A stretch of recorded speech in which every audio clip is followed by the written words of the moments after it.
السلام علیکم دوستو، خالد سیف الدین آپ کے ساتھ 24 مارچ کی کال لے کر۔ جناب، سب میں پہلے تو آپ تمام لوگوں کو بہت بہت عید مبارک۔ اللہ تعالیٰ آپ کے یہ 30 روزے، یہ عبادات، ان تمام کو قبول فرمائے، آپ کو، آپ کے گھر والوں کو صحت مند رکھے، کامیابیاں اور خوشیاں نصیب کرے۔ اور اس پرمسرت موقع پر ہمیں غزہ اور ایران کے مسائل کو بھولنا نہیں چاہیے۔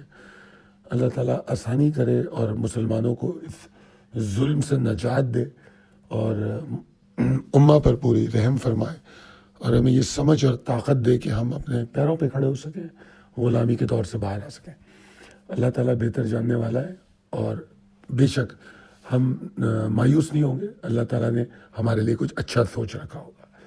بہرحال اس مشکل گھڑی میں بھی یہ تہوار بھی اللہ تعالیٰ کا ایک تحفہ ہے، تو ضرور منائیے اس کو اپنی فیملی کے ساتھ، اور انشاءاللہ۔ اور بالکل میں بار بار بولتا رہا ہوں کہ جب چھٹی آتی ہے، ویکینڈ پہ کہتا ہوں میں کہ ریلیکس ہو کے گھر جاؤ، تو یہ تو 4 دن کی چھٹی تھی، تو آپ نے تو دیکھا ہی ہوگا کہ پچھلے پورے لاسٹ اشرے میں میں نے آپ کو ٹریڈنگ اور زیادہ کام کرنے کا مشورہ ہی نہیں دیا۔ انشاءاللہ عید کے بعد دوبارہ ایکٹیو ہوں گے۔ ہم ہیں، پیسہ ہے، تو انشاءاللہ کام چلتا رہے گا۔ اگر ہم نہ ہوں یا پیسہ نہ ہو، دونوں میں سے کوئی بھی چیز نہ ہو، تو دنیا ختم، اسی دن ہماری قیامت۔ تو لہٰذا میرے خیال میں اس بات پہ توجہ دینی چاہیے۔ چلتے ہیں پہلی سلائیڈ کی طرف۔ یہاں میں آپ کو جنگی حالات کے زیر اثر غیر معمولی قیمتوں کے رویہ دکھا رہا ہوں۔ میں قیمتوں کا رویہ کہہ رہا ہوں، بیسیکلی یہ انڈیکس کا رویہ ہے، مگر اگر ہم اسٹاکس پرائس کو الگ الگ دیکھیں تو کافی ملتی جلتی پوزیشن ہے۔ اس میں تینوں ٹائم فریمز میں نے دکھائے ہیں، ویکلی، ڈیلی اور آورلی۔ اور میں پچھلے ہفتے سے میرے خیال میں کم سے کم بار بار ایک بات کر رہا ہوں منتشر اسٹرکچر کی، کہ عجیب و غریب چارٹ نظر آتے ہیں کہ کچھ سمجھ نہیں آ رہا، ایک دائرے میں مارکیٹ پھنس کے رہ گئی ہے۔ پہلا تو گیپ اسٹارٹ تھا جو 28 فروری کو جنگ جب شروع ہوئی، اس کے بعد میرے خیال میں 2 مارچ تھی، 2 مارچ تھی نا، جو پہلا سیشن منڈے کو کھلا، تو 2 مارچ کو جو گیپ ڈاؤن اوپننگ ہوئی وہ تو اپنی جگہ پہ۔ 2 مارچ کے بعد سے آج تک، یعنی کہ جو کلوزنگ ہوئی ہے عید کے لیے، وہ ساری اس ایک مخصوص دائرے میں گھوم رہی ہے۔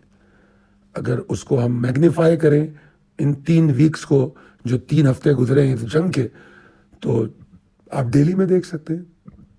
اس کے بعد مزید میگنیفائی کریں تو آورلی میں دکھا رہا ہوں۔ میں اس سرکل کو وار والیٹیلٹی کا نام دے رہا ہوں، کہ یہ وار کی وجہ سے جو والیٹائل سچویشن پیدا ہوئی ہے، یہ وہ ہے۔ اس میں جو چیزیں ہم کو دیکھنے اور سمجھنے کی غور طلب مجھے نظر آئیں، وہ میں یہاں آپ سے ڈسکس کروں گا۔ نمبر 1 بات یہ کہ بڑی انٹرسٹنگ بات یہ ہے، جو دلچسپ چیز مجھے نظر آئی، کہ اگر آپ نوٹ کریں تو مارکیٹ کی جو کلوزنگ ہے 3 ہفتے بعد، یعنی کہ جنگ شروع ہونے کے 3 ہفتے بعد، یہ کلوزنگ اس جگہ پہ ہے جہاں پہ مارکیٹ کا آغاز ہوا تھا جنگ شروع ہونے کے بعد۔ یعنی کہ 2 مارچ کو جو مارکیٹ کی گیپ ڈاؤن اوپننگ تھی، آج کیا تاریخ تھی، کیا تاریخ تھی، میرے خیال میں 19 مارچ کی کلوزنگ، یعنی کہ 2 مارچ کی کلوزنگ اور 19 مارچ کی کلوزنگ کم و بیش سیم ہے۔ تو یہ مجھے نا بڑی انٹرسٹنگ سچویشن چارٹ پہ نظر آئی۔ اور اگر میں اس کو میگنیفائی کر کے پریسائسلی دیکھنے اور سمجھنے کی کوشش کروں، تو مجھے یہ بھی نظر آتا ہے کہ جب انڈیکس نیچے آیا ہے، ابھی ہم گیپ ڈاؤن اوپننگ کو جو 2 مارچ کی تھی، اس کو اگر ہم میجر سپورٹ بنا لیں، تو میں دیکھتا ہوں کہ جب مارکیٹ اس کے نیچے آئی ہے تو باؤنس بیک سچویشن بھی کریٹ ہوئی ہے۔ یہ ایک دوسری اہم بات ہے جو دلچسپ مجھے چارٹ پہ نظر آئی۔ ہاں، یہ درست ہے کہ جو اس نے والیٹیلٹی سرکل ترتیب دیا ہے، اس سے اوپر جا نہیں پائی، اور جو اٹیمپٹ جو بھی ہو رہے ہیں وہ اگر آپ دیکھیں تو گریجولی نیچے ہی کی جانب تھے۔ جو پہلے جو اٹیمپٹ کیا تھا اس تک بھی نہیں پہنچے 2nd اٹیمپٹ میں۔ بہرحال یہ اوورآل جو دلچسپ چیزیں مجھے چارٹ پر نظر آئیں، ویکلی، ڈیلی اور آورلی، وہ میں نے آپ سے ڈسکس کی۔ اب یہاں پر میں آپ کو دکھا رہا ہوں complex global energy dynamics in ongoing war. یہ اصل میں نے ایک چھوٹا سا رائٹ اپ ہے میرا، عالمی توانائی اور جنگ کی پیچیدہ صورتحال. یہ میرے سوشل میڈیا پہ پوسٹ ہو چکا ہے, یہ میرے خیال میں سحری کے ٹائم پوسٹ ہو چکا ہے, تو میں اس پر یہ بات نہیں کروں گا, بڑی تفصیلی گفتگو ہو جائے گی, ویڈیو بھی لمبی ہو جائے گی آپ کی, اور عید کی خوشیوں میں حائل نہیں ہوں گا. تو اس کا پرنٹ شاٹ لے لیں, اس کو پڑھ لیجئے, یہ میرا موقف ہے, اس کو سمجھ لیجئے. ٹھیک ہے جی, آگے چلتے ہیں مارکیٹ کی آج کی کہانی. 1551 پوائنٹ نیچے بند ہوئی. ٹھیک ہے, کہا کیا جا رہا ہے مارکیٹ میں, اس کو سمجھ لیجئے. مارکیٹ کو کہا جا رہا ہے کہ بھائی جب تک 154 785 اور 155 145 کے نیچے ہے, جب تک مارکیٹ میں کوئی بہتری تو نہیں آ رہی. ٹھیک ہے جی, یہ بات ایک بتائی گئی. دوسری بات جو مارکیٹ میں بتائی گئی وہ کیا تھی, وہ یہ تھی کہ اگر مارکیٹ 152,075 کے نیچے ہے تو ایگزاسٹڈ ہے, اور 151,345 ڈکلیئر کیا جا چکا ہے پچھلے 2-3 سیشن میں کہ یہ بڑی اچھی اور اہم سپورٹ ہے. اچھا, آج مارکیٹ کا آغاز, حالانکہ کل کی مارکیٹ جو تھی وہ بڑی ایکسائٹنگ تھی, اور کل جب مارکیٹ آپ کو یاد ہو جب گرین تھی تو آئی واز جسٹ لافنگ کہ یہ آخری 2 سیشن تو صرف بیلنسنگ ایکٹ کے, اور مجھے ایسا لگتا ہے کیونکہ اس سے پہلے جو سیشن تھا وہ مارکیٹ میں بری طرح گراوٹ ہوئی تھی. اگر آپ کو یاد ہو, اگر آپ سیشن دیکھیں, کون سا سیشن بنا وہ بنتا ہے جناب پیر کا اور منگل کا. اگر ہم پیر اور منگل کو دیکھیں تو پیر کو بڑی شدید گراوٹ تھی. اچھا, ایک مزے کی بات بتاؤں آپ کو, جب سے جنگ شروع ہوئی ہے نا, ہر پیر خطرے کی علامت بن کے آیا ہے. تینوں ہفتوں میں پیر سارے خطرے کی علامت ہے. اینیویز, تو پیر اور منگل میں شدید مندی تھی. تب میں نے آپ کو کہا کہ بدھ اور جمعرات جو ہیں وہ ریکورنگ ہوں گے, کیونکہ جمعے کو تو چھٹی ہونی تھی, تو بدھ اور جمعرات جو ہیں وہ ریکورنگ ایفرٹس ہوں گی, بیلنسنگ ایکٹ ہوگا. تو کل جب مارکیٹ بڑھ رہی تھی تو میں حیران نہیں ہو رہا تھا, کم والیوم کو لے کے مارکیٹ اوپر گئی. ٹھیک ہے جی, اور آج مارکیٹ گیپ ڈاؤن اوپننگ ہوتی ہے, تو بات یہ ہے کہ وہی بیلنسنگ ایکٹ ہے. کل جو پوائنٹس اس نے, کیونکہ اسپریڈ بڑا ہے, والیوم ہے نہیں, تو مینیپولیٹ کرنا بھی آسان ہے, تو مارکیٹ نیچے کھل گئی. مگر پازیٹیوٹی جو ہے وہ یہ ہے کہ مارکیٹ نیچے کھل کے 1,50,728 کا لو بناتی ہے. مگر اچھی بات یہ ہے کہ اگر آپ لو سے کلوزنگ دیکھیں تو بیسیکلی 2,000 پوائنٹ کی ریکوری ہے. اس کے باوجود مارکیٹ 1,551 پوائنٹ مائنس بند ہو رہی ہے. بڑی انٹرسٹنگ صورتحال ہے, اسی لیے اس کو میں منتشر کیفیت کہہ رہا ہوں. چارٹ پہ ڈائریکشن لیس, مطلب ایک دائرے میں تو گھوم رہے ہیں, اوور آل ٹرینڈ تو مندی کا ہے, مگر منتشر کیفیت پائی جاتی ہے مارکیٹ کے جذبات میں اور رجحان میں. یہ جو چیزیں مجھے سمجھ میں آ رہی ہیں وہ تمام چیزیں کھل کر آپ کے ساتھ ڈسکس کر رہا ہوں. 1,551 پوائنٹ کا نقصان کے ساتھ کلوز ہو گیا مارکیٹ, اور 2,000 پوائنٹ کی لو سے ریکوری کر لی. والیوم کل تھوڑے زیادہ تھے, آج تھوڑے کم تھے. تو اوور آل ہم اس کو کہہ سکتے ہیں ایک ایفرٹ ہے اسٹیبلائز کرنے کی مارکیٹ کو عید سے پہلے. That's all it is. تو کوئی زیادہ اہمیت میرے نظر میں آخری 2 سیشن کی نہیں تھی. دیٹس ویری گڈ کہ ہم پیر منگل کے نقصان کو کافی حد تک ریکور کر پائے. اب چلتے ہیں ہم اپنے ویکلی ریپ اپ کی طرف. اس میں آپ کو 16 مارچ کی کال دکھا رہا ہوں, اور اس میں وہ باتیں ہائی لائٹ کر رہا ہوں جو اہم تھی. نمبر 1, میں نے کہا کہ 1,52,000 152,725 اس کے نیچے مارکیٹ کی ناٹ افورڈ ٹو ٹریڈ. یہ ایک اہم بات تھی. ٹھیک ہے جی. دوسری بات جو میں نے یہاں کہی وہ کیا کہی کہ مارکیٹ جو ہے 1,56,975 کے اوپر گئے بغیر پرسکون نہیں ہوگی. ٹھیک ہے جی. اب آپ دیکھیں کہ مارکیٹ کا جو ہائی بنتا ہے وہ بھی اگر آپ نوٹس کریں تو جمعرات کو بنا ہے. سوری, جمعرات نہیں, بدھ, سیکنڈ لاسٹ سیشن بدھ تھا, وہ بھی بدھ کو بنا ہے, کیونکہ منڈے کو تو مارکیٹ بری طرح گر گئی. تو لہذا 1,56,975 کو بھول جائیں, وہاں تک تو مارکیٹ پہنچ ہی نہیں پائی. منڈے اور ٹیوزڈے بہت برا رہا, منڈے سب میں زیادہ برا رہا, اور اس کے بعد جو جمعرات کی ریکوری ہوئی اس نے میکسیمم جو مارکیٹ کو ہائپ دی وہ 154,590 والا ایریا ہے, وہ میں نے ہائی لائٹ کر کے دکھایا. یہ جو کال دکھائی جا رہی ہے 16 تاریخ کی کال ہے. تو منڈے کی کال کی اتنی شدید اہمیت ہوتی ہے کہ پورے ہفتے میں اس کے اثرات اور تاثرات دیکھنے کو مل سکتے ہیں. یہ اس میں ایک اہم نقطہ تھا جو میں نے آپ کو دکھانے کی کوشش کی. اگر میں اس ویک کے چارٹ کو دیکھوں اور سمجھوں تو ویسے تو ویک صرف 1126 پوائنٹ کے نقصان سے بند ہوا ہے. کیوں؟ اس لیے کہ ہم نے بدھ کو بڑی اچھی ریکوری دیکھ لی. پیر اور منگل نقصان میں کلوز ہوئے, بدھ کو اچھی ریکوری دیکھ لی, اور آج تھوڑے سے نقصان میں بند ہوئے. تو آج جتنا نقصان ہوا ہے اتنا ہی ویکلی نقصان ہے, وہ 1155 ہے, 1551 ہے, اور ویک 1126 کے نقصان کے ساتھ بند ہوا.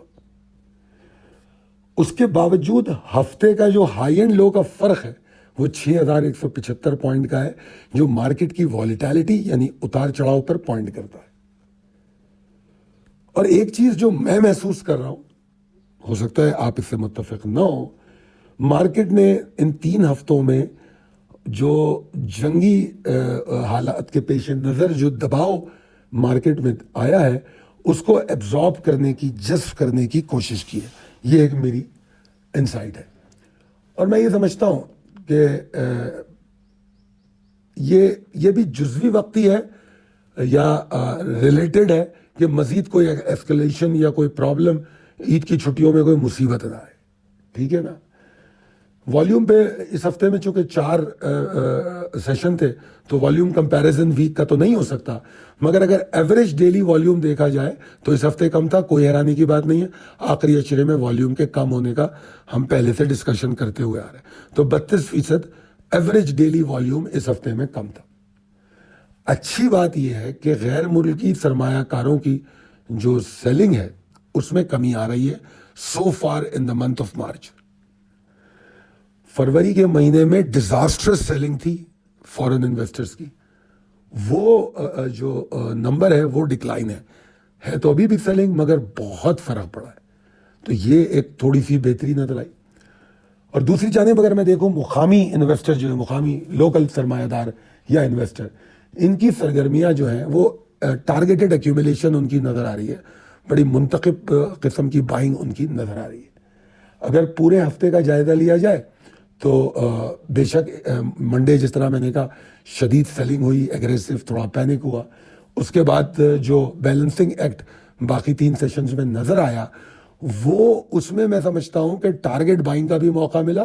اور اگر ہم بدھ کو لے لیں تو بدھ کو نہ صرف ہمیں سیلنگ کا موقع ملا, اگر جن لوگوں کو میں اپنی اسٹریٹجی پچھلے 10-12-15 دن جب سے جنگ چل رہی ہے, جو اسٹریٹجی آپ کو میں نے دی ہوئی ہے, اگر آپ اس کے اچھے فالوور ہیں تو میں گارنٹی کر سکتا ہوں کہ جو جمعرات کی جو ڈاؤن سائڈ اوپننگ ہوئی ہے اس میں آپ کو مال بھی واپس مل گیا ہوگا, اس میں آپ کو مال بھی واپس مل گیا ہوگا. تو اگر اسٹریٹجی ہم اپنی استعمال کرتے رہیں گے تو ان برے حالات میں بھی ہم شاید ان حالات سے نبرد آزما ہو سکیں گے. اب چلتے ہیں اسٹریٹجی فار کمنگ سیشن پہ. دیکھیے اس میں کوئی شک نہیں کہ مارکیٹ کا زیادہ تر معاملہ تو وار ڈریون ہے, اس میں کوئی دو رائے نہیں ہے. وار کی وجہ سے گیپ ڈاؤن اوپننگ ہوئی 2 مارچ کو, اس کے بعد سے پھر ہم ایک چکر ویو میں پھنسے ہوئے ہیں. ایک بیلنسنگ ایکٹ, ایک کوشش, والیٹیلٹی, اتار چڑھاؤ کی کیفیت ہے. مجھے ایسا لگتا ہے کہ مارکیٹ نے نا, یا ہماری مارکیٹ نے نا $100 کی آئل پرائس کو ایکسیپٹ کیا ہے, ایبزارب کیا ہے, سمجھ لیا ہے کہ یار یہ تو ہو سکتا ہے, ہو گیا ہے. مگر اس کے باوجود ابھی بھی کافی سارے رسک ہمارے سامنے موجود ہیں. نمبر 1, ان چھٹیوں میں مزید کوئی ایسکلیشن ہو جائے. جو میں نے وہ جو رائٹ اپ ہے جو آپ کو پڑھنے کو کہا ہے اس کو پڑھیں گے تو یہ تمام باتیں اور زیادہ بہتر سمجھ آئیں گی. مگر بہرحال فردر ایسکلیشن نہ ہو, جو حملے ہیں جانی اور انفراسٹرکچر نقصانات جو ہو رہے ہیں وہ رک جائیں. نمبر 2, یہ جو آئل پرائس بڑھ رہی ہے, یہ جو عالمی معیشت پہ دباؤ کی کیفیت پیدا ہو رہی ہے اور انرجی کرائسس جو بنا ہے, اس پر اسٹیٹ بینک کی آنے والی پالیسی کا رد عمل کیا ہوتا ہے, یہ ہماری مارکیٹ کے لیے میجر کیا کہنا چاہیے ٹریگر ہوں گے, میجر ٹریگر. فردر وار ایسکلیشن اور اسٹیٹ بینک کی پالیسی کیا ہو سکتی ہے. ابھی تو ظاہری بات ہے چھٹیوں میں تو نہیں آ رہی پالیسی, مگر اس پالیسی کو لے کے جو اسپیکولیشن ہوتی ہے, ظاہری بات ہے بڑے بڑے سمجھدار لوگ بیٹھے ہوئے ہیں, اکانومسٹ بیٹھے ہوئے ہیں, وہ اس کو کہاں ریٹ کرتے ہیں, کس طرح دیکھتے ہیں, اس کی حساب سے مارکیٹ وہ راستہ اپنا سکتی ہے. تو یہ 2 میجر تھریٹس ہیں, ٹھیک ہے جی, جو پریشر کا باعث بن سکتے ہیں.